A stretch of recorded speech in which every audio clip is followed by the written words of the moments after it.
반갑습니다. 생활인문학을 연구하는 정건용입니다. 우리 인생에는 실로 다양한 고민이 있습니다. 대표적으로 재화, 돈에 대한 고민이 많죠. 직장 문제, 사업 문제, 그리고 인간관계라든지 외모 문제 때문에 고민한 분도 너무나 많습니다.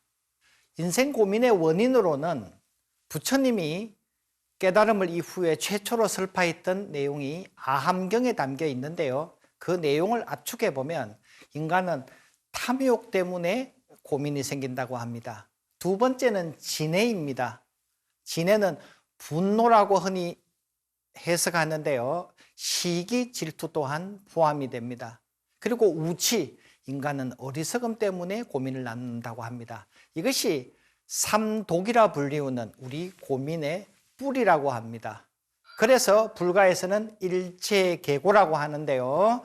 하나일 모두체 모두계 괴로울 고입니다. 인생은 모든 게 괴롭다. 인생 고해라 이렇게 말합니다.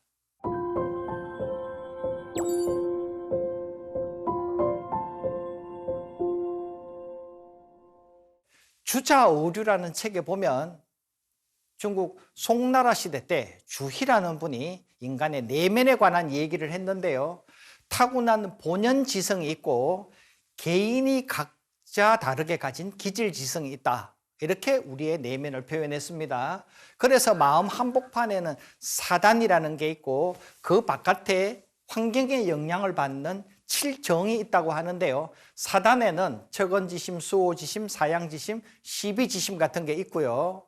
우리가 흔히 내 기분, 내 감정이 표현되는 이 칠정에는 희노애락, 애호욕이 있다고 합니다. 그런데 이 7가지 중에서도 기쁨, 즐거움, 사랑은 우리 기분을 좋게 하는 감정이고요. 밑에 있는 분노, 슬픔, 미움, 욕망은 우리 기분을 불쾌하게 하는, 즉 우리를 고민에 빠뜨리게 하는 감정이 되겠습니다. 동양 사상에서 육아는 우리 인간의 칠정 가운데서 4가지가, 즉 과반수 이상이 고민을 낳는 그 감정선이라고 했고요. 도가, 노자 도덕경에서는 인간의 감정은 순환이 되기 때문에 기쁨이 아니요 곧 다시 슬픔으로 변화되거나 혹은 괴로움이 거기서 끝나지 않고 다시 한번 즐거운 일로 바뀐다고 합니다. 불가는 인생을 온통 고해라고 말한 데 비해서 육아는 약 반반으로 나뉘어졌지만 그러나 우리 생활에서 절반은 고민을 피할 수 없는 길이 되겠습니다. 어떤 분이 말했습니다. 고민을 메모해보라. 여러분들 메모하신 후에 훗날 다시 메모지를 들여다보는데요. 그리고 주말이 되어서 여러분들이 내가 써놓은 고민들을 한번 다시 읽어보십시오. 그러면 약 70~80%가 정발, 휘발되고 없어진다고 합니다. 다시 말하면 우리가 고민하는 것 중에서 70~80%는 쓸데없는 고민을 하고 있다는 거죠. 이것이 한두 번 여러분 경험하시고 나면 이제 지혜가 생기셔서 이것은 고민거리인가 아닌가 선별력이 생기게 됩니다. 불필요한 고민을 여러분들이 사양하고 거절하는 것, 이것이 고민을 줄이는 첫 번째 비결이 되겠습니다.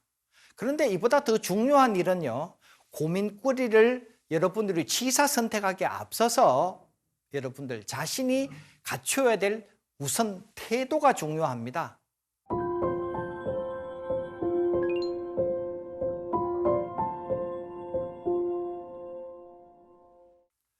여러분들이 강물에 가서 돌을 던지면 그 강에는 파문이 일게 될 겁니다. 파문의 원인이 뭘까요? 돌을 투척 던졌기 때문입니다. 그런데 여러분들이 한겨울 추운 날 결빙이 된 강가에 돌을 던진다면 어떻게 될까요? 강은 파문이 일지 않습니다. 왜냐? 강물이 얼었기 때문입니다. 이 비유가 주는 교훈이 무엇일까요? 강에 파문이 일 때 우리는 외적 원인, 돌의 투척을 떠올리지만 더 중요한 것은 내적 원인, 즉 파문이 일어나지 않을 상태라면은 강에는 돌을 던져도 소용이 없다는 거죠. 다시 말하면은 우리가 외적 요소에 의해서 고민을 하게 되는데 나라는 사람이 단단해서 외적인 변수에 의해서도 내가 파문이 일지 않는, 즉 고민을 생성하지 않는 사람이 된다라면 여러분의 고민이 현저히 줄어든다는 비유가 되겠습니다. 중국의 명고전 임재어록에 따르면 위대한 선사 임재가 명언명구를 남겼습니다. 수처 작주라 어느 곳에 가든지 네 마음의 주인이 되라는 유명한 문구입니다. 우리 인생에는 다양한 고민이 있지만 우리가 현미경으로 내 안을 자세하게 들여다보면 누가 주인 노릇하는지, 누가 왕의 지위에 있는지 우리가 새삼 다시 깨닫게 됩니다. 우리가 재화, 재물과 돈으로 고민을 할 때 등짐 지고 있는 이 돈이 주인 되고 내가 돈의 노예가 되고 있는 것을 발견할 수 있고요. 직장 고민, 사업 고민 다 마찬가지고요. 외모 고민 또한 마찬가지죠. 내가 내 얼굴에 마음을 쓰고 있으면은 내가 주인이 아니라 내 얼굴에 성령할 것인가라는 고민이 나의 주인이 되었다는 겁니다. 그러므로 수처 작주라는 그 명구를 마음에 새기신다라면 여러분이 기필코 마음의 주인 자리를 탈환하셔야 됩니다. 그러면은 재화도 인간관계도 외모도 결코 여러분들을 아주 강하게 압박하거나 고민으로 여러분에게 힘든 시간을 주지 않을 겁니다. 벼감록이라는 중국 유명한 고전에 따르면 조주종심이라는 위대한 선사가 보이는데요. 어느 날 그의 제자 엄양이라는 사람이 스승님을 찾아옵니다. 그리고 인사했습니다. 죄송합니다, 스승님. 마음이 급히 오느라 선물을 준비하지 못했습니다. 조주가 답변했습니다. 괜찮네. 그만 내려놓게. 엄양은 영문을 몰라서 다시 말합니다. 아무것도 못 가져왔는데 뭘 내려놓으라 하시는 겁니까? 조주가 답변합니다. 그래, 그러면 계속 들고 있게나. 엄양은 조주의 말뜻을 알아듣지 못했습니다. 조주 선사의 말씀은 야, 내가 너 선물 사오면 기분이 좋고 네가 선물 안 사오면 기분이 별로고 그럴 사람이냐? 그러니 네 마음의 부담을 그냥 내려놔라. 나는 네가 오랜만에 와서 너무나 반갑고 고마운데 무슨 선물을 가지고 나한테 그렇게 얘기를 하느냐. 이런 가르침을 우리에게 준 것입니다.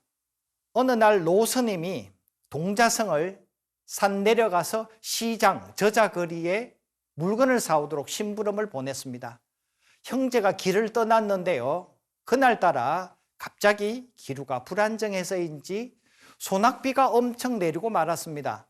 그래서 다시 산을 올라오는 길에 아까 있던 그 냇물이 넘쳐서 어린 소녀 하나가 울고 있었습니다. 이 소녀는 어머니의 약을 지어오고 있는데 갑자기 시냇물이 위험해져서 건너지 못하고 있다는 거죠. 그래서 동생 성녀가 이 소녀를 업어다 그 시냇물을 건너주었습니다. 그리고 그들은 노스님이 계신 곳으로 계속 길을 걸어가고 있었는데요. 앞서 가던 형이 말했습니다. 큰 스님께서 평소에 여자를 가까이 하면 안 된다고 말씀을 하셨는데 야, 너는 오늘 그 큰 스님의 말씀을 어겨버렸구나. 동생이 말했습니다. 형, 나는 아까 내려놨는데 왜 형은 아직까지 업고 있어? 이 우화가 우리에게 전하고 싶은 메시지가 무엇일까요? 마음속에 내려놓아야 할 것을 내려놓지 못하고 아직도 마음에 고민하고 있는 이런 상황을 상징한다고 말씀드릴 수 있겠습니다. 자, 이번에는 저 바다 건너 서양으로 가보겠습니다. 동방원정에 유명한 저 알렉산더, 그는 저 그리스 쪽의 마케도니아에서 일어나서 BC 4세기 때 그 일대를 정복하고 인도까지 동방원정을 떠나게 됩니다. 그러던 중에 그는 강가에서 디오게네스라고 하는 사람을 만났습니다. 그런데 나는 왕으로서 모든 걸 다 갖고 행복한 줄 알았는데 강가에 있는 디오게네스가 나보다도 더 행복해 보였습니다. 그래서 디오게네스에게 물었습니다. 당신은 행복한가? 그렇소이다. 내가 어떻게 하면 너처럼 행복해질 수 있느냐? 지금 내 옆에 한번 누워보십시오. 아니야, 나는 동방원정을 가야 하니 훗날 원정을 마치고 돌아와서 네 옆에 누울게. 알렉산드라가 말했습니다. 지금 제 옆에 누울 수 없다고요? 아마 당신은 영원히 내 곁에 눕지 못할 것입니다. 결국 알렉산드는 열사병으로 죽고 말았고 디오게네스 옆에 눕지 못했습니다. 그런데 그가 떠난 후에 그리스 시민이 디오게네스를 찾아와서 물었습니다. 당신은 고민이 없는 사람이냐? 그렇다. 그럼 당신이 고민 없다는 것을 우리에게 가르쳐 줄 수 있느냐? 나를 따라와 보라. 그는 그리스 대궁전에 사람들을 데리고 갔습니다. 그리고 큰 기둥 하나를 붙잡고 소리쳤습니다. 제발 나를 놓아주시오. 함께 갔던 시민들이 영문을 몰라 물었습니다. 아니, 아무도 당신을 묶어두지 않았는데 왜 놓아달라고 소리치는 겁니까? 디오게네스는 뒤돌아보면서 말했습니다. 너희들이 하는 것이 이와 같다. 누가 너희의 고민을 묶었느냐? 네가 고민을 끌어안고 고민하고 있다는 거죠. 이 얘기를 듣고 여러 시민들이 깜짝 놀랐다고 합니다.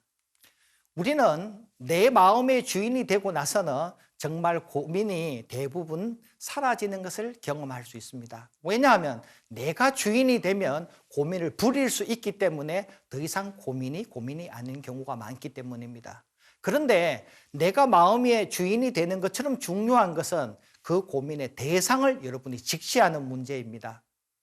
어린아이가 눈사람을 만들었는데 다음날 태양이 뜨자 눈이 녹게 되어지고 눈물을 흘린다고 합니다. 아빠, 이 눈이 녹고 있어. 너무나 슬퍼요. 여러분 어떻게 말씀하시겠습니까? 아이야, 눈사람은 태양이 뜨면 언젠가 녹게 되어 있단다. 이것은 필연이란다. 우리가 고민하는 많은 일들을 가만히 들여다보면요, 생로병사의 법칙에 따라서 세상 시간의 운행에 따라서 우리는 어쩔 수 없이 고정된 존재가 아니라 변화하는 존재라는 것을 알 수 있습니다. 우리가 지갑이 가득 차지만 뭔가 물건을 사고 나면 지갑은 텅 비게 되어 있고요. 누군가를 만나게 되면 언젠가 헤어지게 되어 있습니다.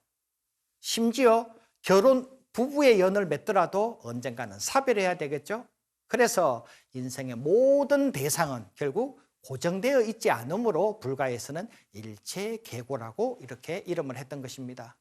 그러므로 우리가 그 고민의 첫 번째 뿌리를 만진다라면 내가 집착하는 무엇, 그것이 우리를 번뇌케 한다는 것을 여러분들이 깨달으셔야 합니다. 세상에 불변하는 실체는 결코 존재하지 않습니다. 자, 두 번째는 우리의 욕망이 고민의 뿌리가 되고 있는데요, 만의 한용운의 일화가 우리를 다시 노크해 줍니다. 그는 강원도에 유명한 인사가 있다는 얘기를 듣고 젊은 나이에 찾아갔습니다. 그러나 실제로 자신에게 깨달음을 줄 만한 내용은 없었다고 하는데요, 아쉬운 기분으로 저 시장에 나왔더니 어떤 사람이 과일 가게에서 물건을 사면서 물었다고 합니다. 이 사과는 왜 이렇게 작아요? 이렇게 물었더니 이 행상 주인이 이렇게 대답을 했다고 합니다. 이 사과 작다고 보면 작고요, 크다고 보면 크지요.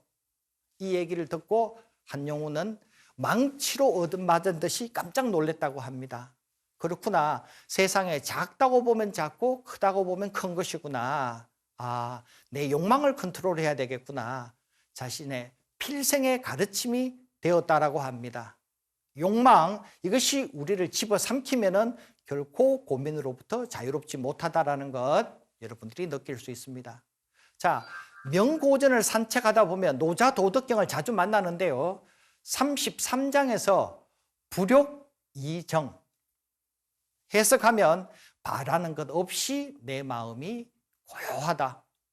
44장에 보면 지족불욕, 아주 유명한 고사성어죠. 만족을 알면은 인간은 욕됨이 없다. 즉 욕망을 끊임없이 부릴 게 아니라 항상 만족하면서 사는 소확행을 얘기하고 있습니다. 소소하지만 확실한 행복, 그것은 욕망이 크지 않는 상황에서 우리가 만날 수 있을 겁니다. 솔로몬은 기원전 1000년경, 지금으로부터 3000년 전에 저 팔레스타인 지역의 이스라엘 제3대 왕이었는데요, 그는 지혜의 왕으로 유명합니다. 구약 성경에 나오는 수많은 사람 중에서 가장 행복했던 사람 하나를 꼽는다라면은 솔로몬이 되겠습니다. 뿐만 아니라 전 세계 역사상 가장 행복한 사람의 대명사로 우리가 솔로몬을 얘기하고 있습니다. 이 솔로몬이 아버지 다윗 왕 때, 즉 왕자였을 때 다윗이 반지를 하나 만드는데 이 반지의 명문구를 새겨달라고 장인에게 주문했더니 장인이 고민에 빠졌습니다. 그때 왕자였던 솔로몬이 말했습니다. 자, 문구 한번 볼까요? 이 또한 지나가리라.